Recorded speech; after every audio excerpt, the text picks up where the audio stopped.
Hello students, so welcome to our online lecture number 2 related to mathematical tools. हम discuss कर रहे थे graphs के बारे में। तो उम्मीद करता हूँ आपने मेरा पहला लेक्चर मैथमेटिकल टूल्स के रिलेटेड वो देखा होगा। तो उसमें हमने ग्राफ्स डिस्कस किए थे रिलेटेड टू लीनियर इक्वेशन।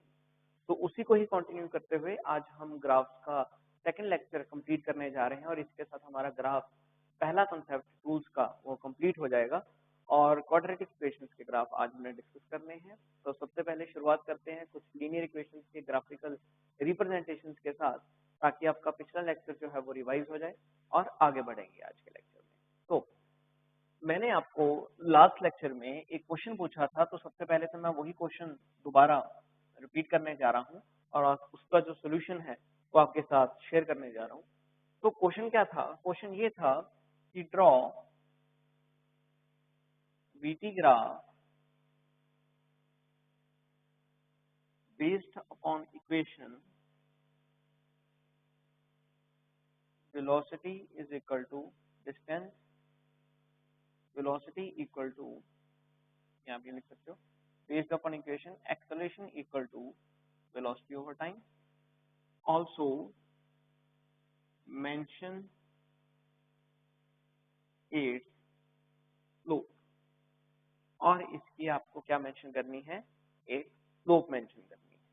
तो ये आपका सबसे पहला क्वेश्चन था लास्ट लेक्चर में। तो क्वेश्चन क्या है कि हमारे पास एक फॉर्मूला है। फॉर्मूला क्या है? Acceleration equal to velocity over time. यानी कि अगर मैं इसको शॉर्ट करूं तो बनेगा क्या कि velocity equal to acceleration into time. अब मुझसे पूछा गया कि मुझे इस फॉर्मूला के रिलेटेड क्या बनाना है? एक वीटी ग्राफ ड्रॉ करना है। तो इसका मतलब क्या हुआ कि मुझे एक वीटी ग्राफ ड्रॉ करने के लिए दो कोऑर्डिनेट्स मार्क करने होंगे। अब इसमें एक कोऑर्डिनेट जो है वो है y और दूसरा कोऑर्डिनेट कौन सा है? x। अब v और 80 में से y कौन सा है और x कौन सा है? इसके लिए मुझे अपनी लीनियर इक्वेशन पे जंप करना पड़ेगा। तो लीनियर इक्वेशन में कोई ऐसी इक्वेशन जिसके साथ मैच कर रही हो? तो बिल्कुल आप चेक कर सकते हो, इक्वेशन है वो क्या थी? y equal to mx। That means यहाँ पे अकेला कौन है? v, वहां पे अकेला कौन सा था? y। तो यहाँ पे ये कोऑर्डिनेट कौन सा हुआ? वेलोसिटी के लिए। और दूसरी ओर क्या था हमारे पास? x। तो ये कोऑर्डिनेट कौन सा हुआ? टाइम के लिए, क्योंकि पूछा भी यही है, v एंड t ग्राफ। तो क्लियर हो चुका है कि x यहाँ पे क्या है? t है। अब दोनों एक दूसरे के क्या है? दोनों एक दूसरे के डायरेक्टली प्रोपोर्शनल है। दैट मीन्स कि इस वीटी ग्राफ का जो बनेगा कंसेप्ट वो क्या बनेगा? That is straight line starting from origin. तो ये मेरे पास क्या बन गया? एक वीटी ग्राफ बन गया। इसी के साथ ही मुझे पता करना है स्लोप कितनी होगी। मुझे क्या पता करनी है कि इस वीटी ग्राफ की स्लोप कितनी होगी। मुझे स्लोप के बारे में पता करना है। तो स्लोप कैसे ढूंढी जा सकती है? हालांकि मैंने आपको कई मेथड बताए थे लास्ट लेक्चर में स्लोप के रिलेटेड, लेकिन अभी शॉर्टकट चलेंगे। क्या कि y बुक हो चुका है, कौन है? v। x बुक हो चुका है, कौन है? t। बचा क्या? m। m यहाँ पे कौन बचा हुआ है? a। इसका मतलब क्लियर है कि इसकी स्लोप क्या होगी। तो मेरा आंसर जो आएगा वो क्या आएगा कि इस वीटी ग्राफ की स्लोप क्या देगी? मुझे एक्सेलरेशन देगी। मतलब जिसकी ढलान ज्यादा होगी उसकी एक्सेलरेशन ज्यादा होगी, जिसकी ढलान कम होगी उसकी एक्सेलरेशन कम होगी। तो ये मुझे कॉन्सेप्ट पता लगा इस फॉर्मूले के अकॉर्डिंग। अब ऐसा ही कभी ग्राफ चेंज हो जाए, जनरल बात करने लग जाए। जनरल बात क्या है? आज का मेरा सबसे पहला पॉइंट, पहला ग्राफ बनाने जा रहा हूं मैं, और ग्राफ कुछ अलग दिया। अब ग्राफ कुछ कैसा दिया गया आपको? ग्राफ में बनाया तो वीटी ग्राफ ही है, बनाया कौन सा? ये सेम वीटी ग्राफ, लेकिन जो रिप्रेजेंटेशन है ग्राफ की वो कुछ अलग दी हुई है। रिप्रेजेंटेशन कैसी दी है? रिप्रेजेंटेशन कुछ इस प्रकार की दी है, ये ऐसे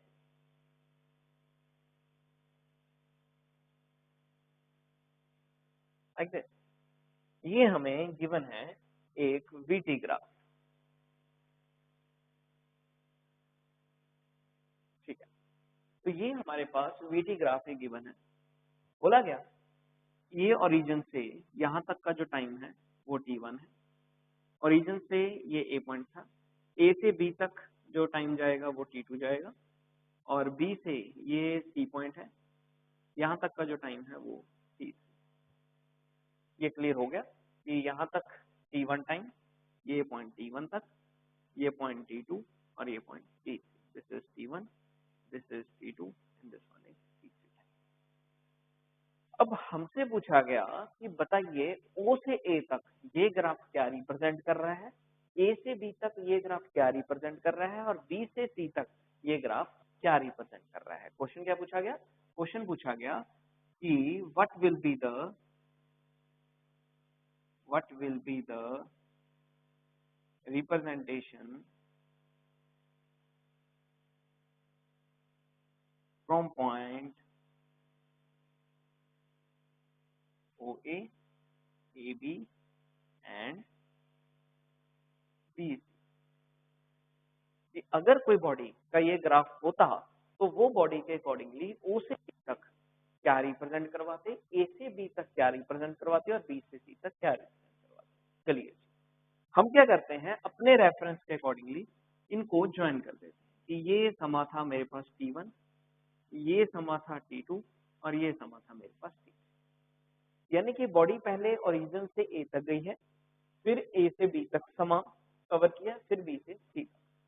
अब हो क्या रहा है, अगर मैं O से A तक देखूं तो O से A तक मेरा ग्राफ स्ट्रेट लाइन बढ़ रहा है।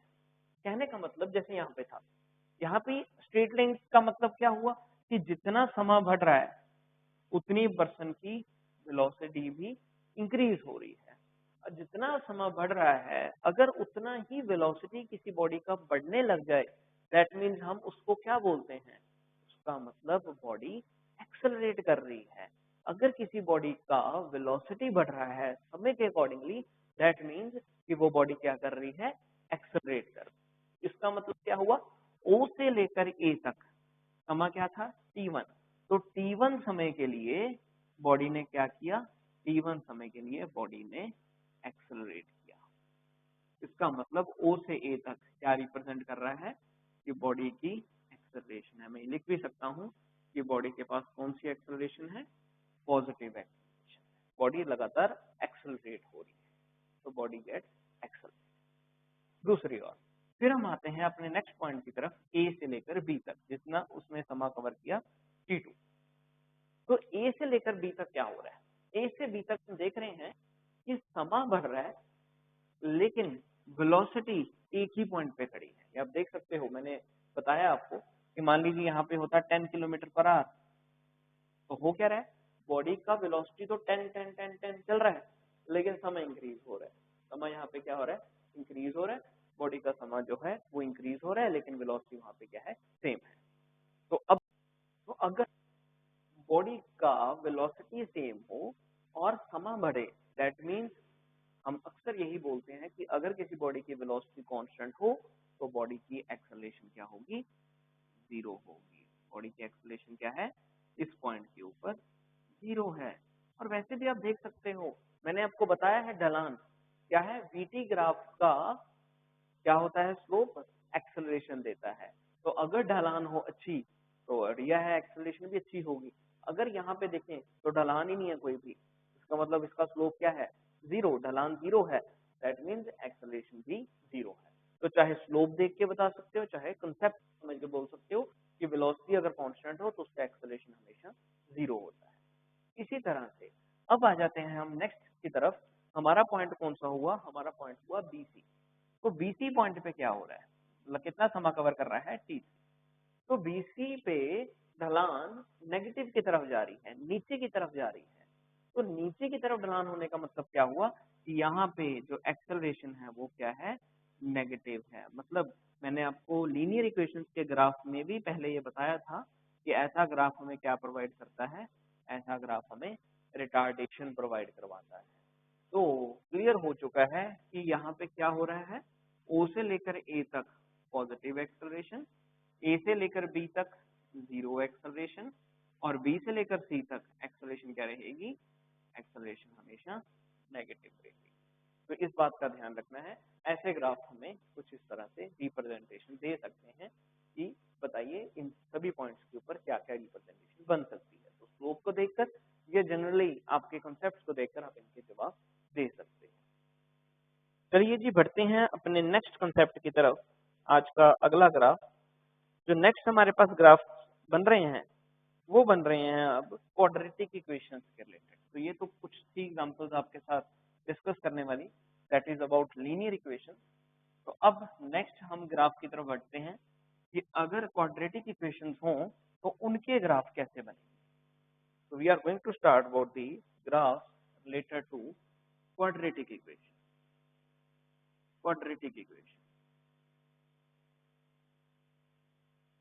मैंने आपको बताया था कि क्वाड्रेटिक इक्वेशंस की क्या पहचान है। क्वाड्रेटिक इक्वेशंस और लीनियर इक्वेशंस के बीच में एक फर्क है कि लीनियर इक्वेशंस के ग्राफ जो होंगे वो हमेशा स्ट्रेट लाइन होंगे और क्वाड्रेटिक इक्वेशंस के जो ग्राफ होंगे वो हमेशा कर्विकल होंगे। ध्यान से सुनना मेरी बात को, लीनियर इक्वेशन मतलब स्ट्रेट लाइन ग्राफ और क्वाड्रेटिक इक्वेशन मतलब कर्विकल ग्राफ। और दोनों की इक्वेशन के बीच में क्या फर्क होता है कि जो लीनियर इक्वेशन होती है वो सिंपली ऐसे रिप्रेजेंट होती है, मतलब सभी जो भी चाहे y हो चाहे x हो चाहे m हो चाहे c इंटरसेप्ट हो, सभी के ऊपर पावर क्या आएगी, 1 आएगी। लेकिन वही दूसरी ओर अगर क्वाड्रेटिक इक्वेशंस के ग्राफ देख लें तो क्वाड्रेटिक इक्वेशंस के ग्राफ में हमेशा स्क्वायर आएगा। तो क्वाड्रेटिक इक्वेशंस के जो ग्राफ होते हैं वो हमेशा स्क्वायर की फॉर्म में होंगे, मतलब उनकी पावर जो होगी वो स्क्वायर की फॉर्म में होगी। और लीनियर इक्वेशंस के ग्राफ हमेशा सिंपल चलेंगे। तो ये दोनों में फर्क है जो रिप्रेजेंटेशन आपको पता होनी चाहिए कि ये होना होगा कि ये ग्राफ किसको रिप्रेजेंट करेंगे। तो अगर किसी इक्वेशन में स्केयर आ जाए दैट मीन समझ लेना कि उसका ग्राफ पैराबोलिक बनने वाला है और वो इक्वेशन कौन सी होगी, क्वाड्रेटिक इक्वेशन। चलिए बढ़ते हैं आगे। तो पहली इक्वेशन हमारे पास है क्वाड्रेटिक इक्वेशन की। वैसे ही जैसे मैंने लीनियर इक्वेशंस के ग्राफ बनाने के लिए वैल्यूज को अज्यूम किया था, यहाँ पे भी मैं वही काम करने वाला हूँ। मैं वैल्यूज को अज्यूम करूंगा। पहली क्वाड्रेटिक इक्वेशन हमारे पास है that is y square equal to k x, या मैं एम एक्स भी बोल सकता हूँ यहाँ पे, या यहाँ पे मैं के एक्स भी बोल सकता हूँ। ठीक है, के मीन्स वही काम कांस्टेंट। ठीक है जी, कांस्टेंट है और करना है। तो करेंगे क्या, सबसे पहले तो वही काम कि हमें y और x के बीच में एक टेबल ड्रॉ करना है। तो ये मैंने टेबल ड्रॉ किया बिटवीन y और ये टेबल है बिटवीन x। तो मैं ज्यूम करके चला हूँ कि y को चेंज करूंगा। पहले मैं क्या करता था, x को चेंज करता था। आज हम y की वैल्यू को चेंज करेंगे, धीरे धीरे चेंज कर रहे हैं। कहने का मतलब हम मान के चल रहे हैं कि y सबसे पहले -1 है, फिर -2, फिर -3, फिर 0, फिर 1, फिर 2 और फिर 3। तो इस तरह से y जो है वो चेंज हो रहा है। अब ये देखना है कि अगर y चेंज हो रहा है इस तरह से तो x कितना चेंज होगा, उसके अकॉर्डिंगली ग्राफ ड्रॉ हो जाएगा। तो y square is equal to x, मतलब अगर y की वैल्यू -1 है तो x कितना होगा। यहाँ पे हम देख सकते हैं कि अगर y की वैल्यू -1 है तो -1 का स्क्वायर किसके बराबर x, अगर -2 है तो -2 का स्क्वायर इक्वल टू x, अगर 3 है तो 3 का स्क्वायर इक्वल टू x। मतलब इन सभी का क्या करना है, हमें स्क्वायर करना है। तो हमारे पास क्या आ जाएगी, x की वैल्यू आ जाएगी। तो y का स्क्वायर किया पहले तो 1 आ गया, -2 का 4, ये कितना आ गया 3, ये आया 0, ये आया 1, ये आया 4 और ये कितना आया 9। तो ये कुछ ऐसा ग्राफ देखने को मिला किसके related, y square equal to k x के रिलेटेड। चलिए जी तो ग्राफ ड्रॉ करें, कैसा बना। ये कोऑर्डिनेट्स हैं, ये हमारे पास पॉजिटिव। अब हमें दिख रहा है कि यहाँ पे कुछ अलग कंसेप्ट है कि y नेगेटिव है और x पॉजिटिव है। तो वो समझ के चलेंगे। कहने का मतलब कि अब y नेगेटिव है तो इसका मतलब y पॉजिटिव भी है, y कोऑर्डिनेट्स ड्रॉ करने हैं, पॉजिटिव y का भी और नेगेटिव y का भी। ये ड्रॉ हो गया और x पॉजिटिव ही रहा है तो x पॉजिटिव। ये मैंने पहला कंसेप्ट ड्रॉ कर दिया। अब पॉइंट्स जो जो अवेलेबल हैं उनको मार्क करेंगे। तो पॉइंट्स कौन कौन से हैं y में, ये ओरिजिन है, this is -1, this is -2 and this one is -3। ये हमारे पास +1, +2, +3। ये हमारे पास चल रहा है 1, 4 एंड 9। चलिए जी फाइनल काम ग्राफ ड्रॉ करने के लिए। तो हुआ क्या, जब y -1 था तो x 1 था, वही काम जो पहले करते थे, y -1 और x 1, ये पॉइंट कुछ यहाँ पे आया। अगर -2 है तो 4, ये पॉइंट कुछ यहाँ पे आएगा। अगर -3 है तो 9, तो ये पॉइंट कुछ यहाँ पे आएगा। इसी तरह से अगर 0 है तो ये पॉइंट यहाँ पे आया। अगर 1 है तो 1, तो ये पॉइंट यहाँ पे। अगर 2 है तो 4, तो ये पॉइंट यहाँ पे। अगर 3 है तो 9, तो कुछ यहाँ पे। ऐसे मैंने पॉइंट्स को मार्क कर लिया। अब फाइनल काम ग्राफ बनाने के लिए इनको ज्वाइन करते हैं। तो ये जब मैंने ज्वाइन किया तो ग्राफ कुछ इस प्रकार का है। इनको ज्वाइन करने पे ग्राफ कुछ ऐसा बन रहा है। ये ऐसा। तो ये ग्राफ किस प्रकार का हुआ? ये एक सर्विकल ग्राफ हुआ। मतलब इसका मतलब इस इक्वेशन के रिलेटेड ये जो ग्राफ आएगा ये किस प्रकार का बनेगा? This is a parabolic graph. तो क्वाड्रेटिक इक्वेशंस के ग्राफ इस तरह से बनते हैं। और कैसे बनेंगे? पैराबोलिक बनेंगे। और इनको अच्छी फिगर, अभी तो हमने पॉइंट्स के अकॉर्डिंगली चले हैं, लेकिन इनको अगर सही तरीके से ड्रॉ करना हो तो ये पैराबोलिक ग्राफ आपने अच्छे कर्व के अकॉर्डिंगली चलना है। ये ग्राफ कुछ ऐसे ड्रॉ होगा परफेक्टली। आपने अगर कभी क्वेश्चन आ जाए तो इसको आपने कुछ इस प्रकार से ड्रॉ करना है। ठीक है जी, ग्राफ पेपर के ऊपर ये कुछ ऐसे ड्रॉ होगा, लेकिन आपने जब एक आम पेपर को आप अटेम्प्ट कर रहे हो या किसी ऑप्शन को सिलेक्ट कर रहे हो तो ऑप्शन में आपको ये ग्राफ कुछ ऐसे दिखेगा।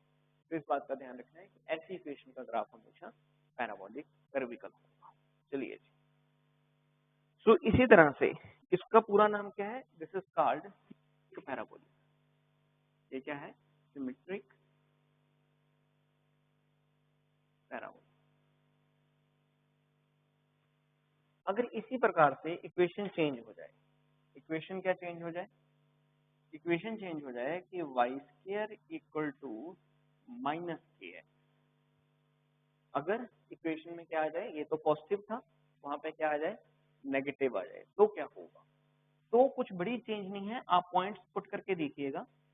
जब आप पॉइंट्स पुट करोगे तो एक छोटी सी चेंज आपको दिखेगी। वो चेंज क्या है कि ग्राफ जो है बजाय कि वो लेफ्ट हैंड साइड पे जाए, बजाय कि वो राइट हैंड साइड पे जाए, वो किस तरफ शिफ्ट हो जाएगा? वो लेफ्ट हैंड साइड की तरफ होगा। यानी कि y² इक्वल टू -kx का ग्राफ कुछ ऐसा देखने को मिलेगा। ये ग्राफ किसका है?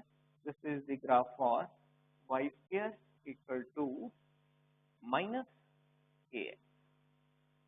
मतलब x की वैल्यू नेगेटिव की तरफ ये ग्राफ की मूवमेंट होगी। तो ये ग्राफ किसका बनेगा? This is the graph for negative kx।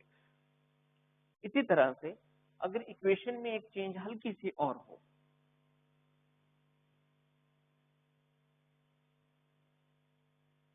Third one, आप पॉइंट्स पुट करके देखिएगा, आपको सेम इसी तरह के मिलेंगे।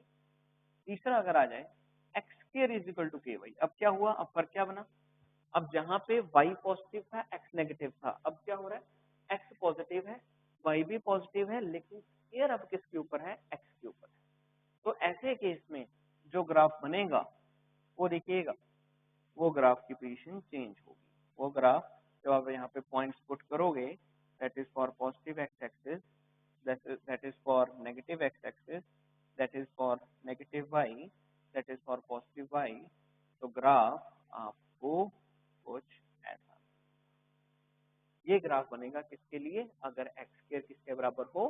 ky के बराबर हो।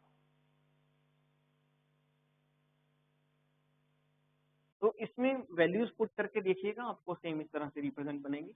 ठीक है जी, तो ये ग्राफ ध्यान रखने हैं अगर ऐसे पूछे जाए। इसी तरह से अगर नेक्स्ट इक्वेशन बदल जाए, फोर्थ इक्वेशन थोड़ी सी अलग है, तो y equal to ax plus bx²। ऐसी अब फिजिक्स में इक्वेशन हमारे पास काफी हैं। जैसे कि इसमें क्या है? a भी पॉजिटिव है, b भी पॉजिटिव है, a is also positive, b is also positive. और ऐसी इक्वेशन जो रेलेवेंट होती है फिजिक्स में, ये हो जाता है s is equal to ut plus half at²।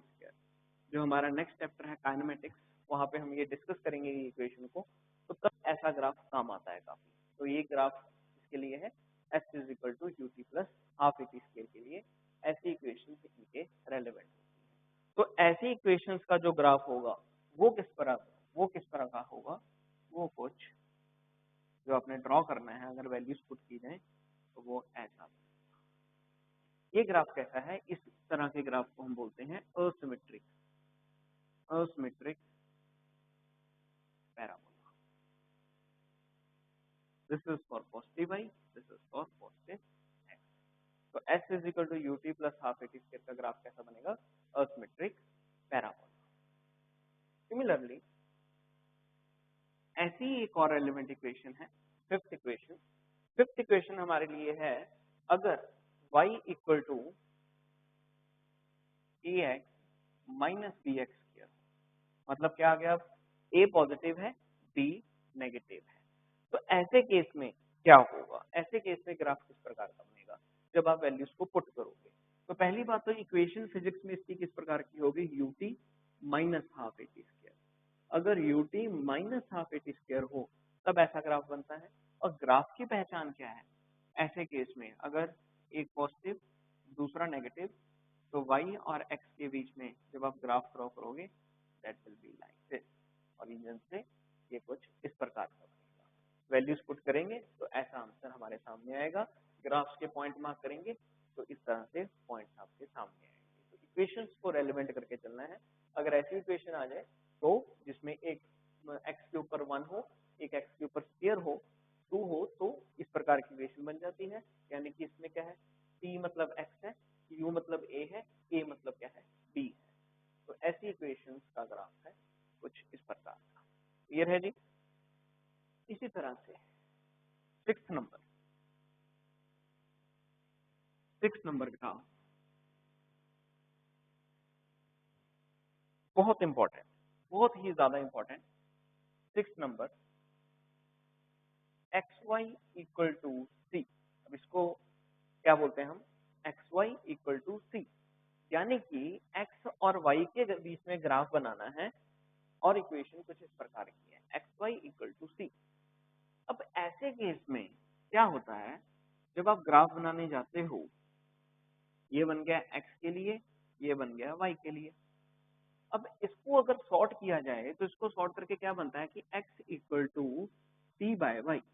c और कुछ नहीं है, c हमारे लिए कांस्टेंट है।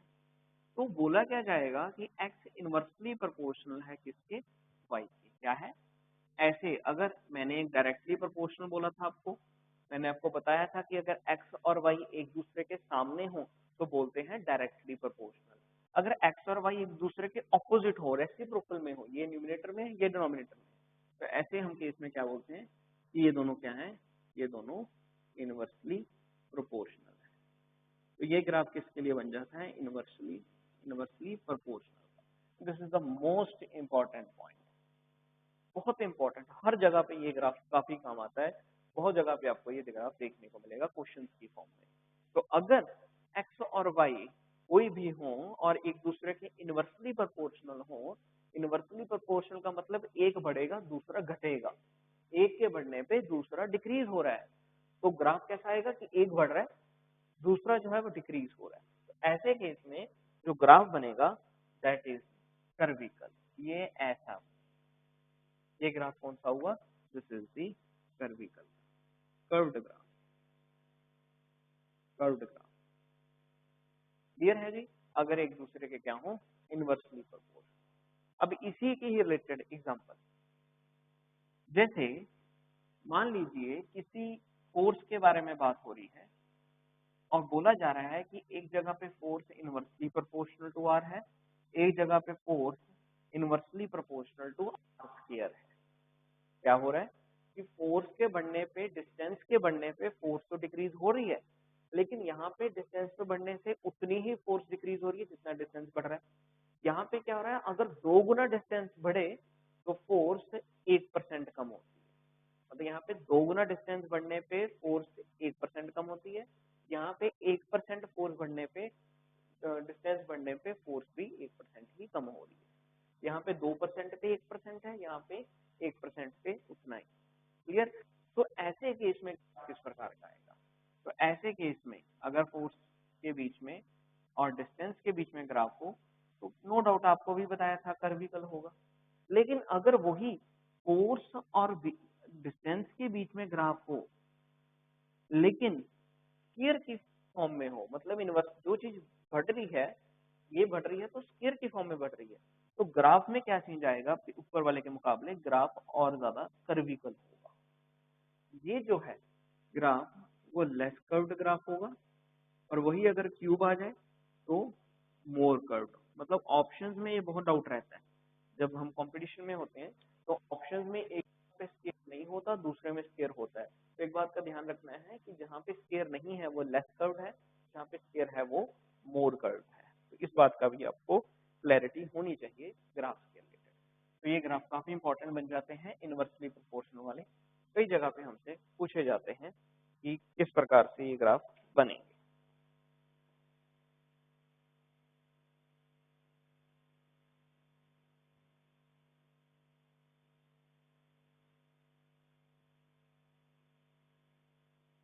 इसी प्रकार से अगर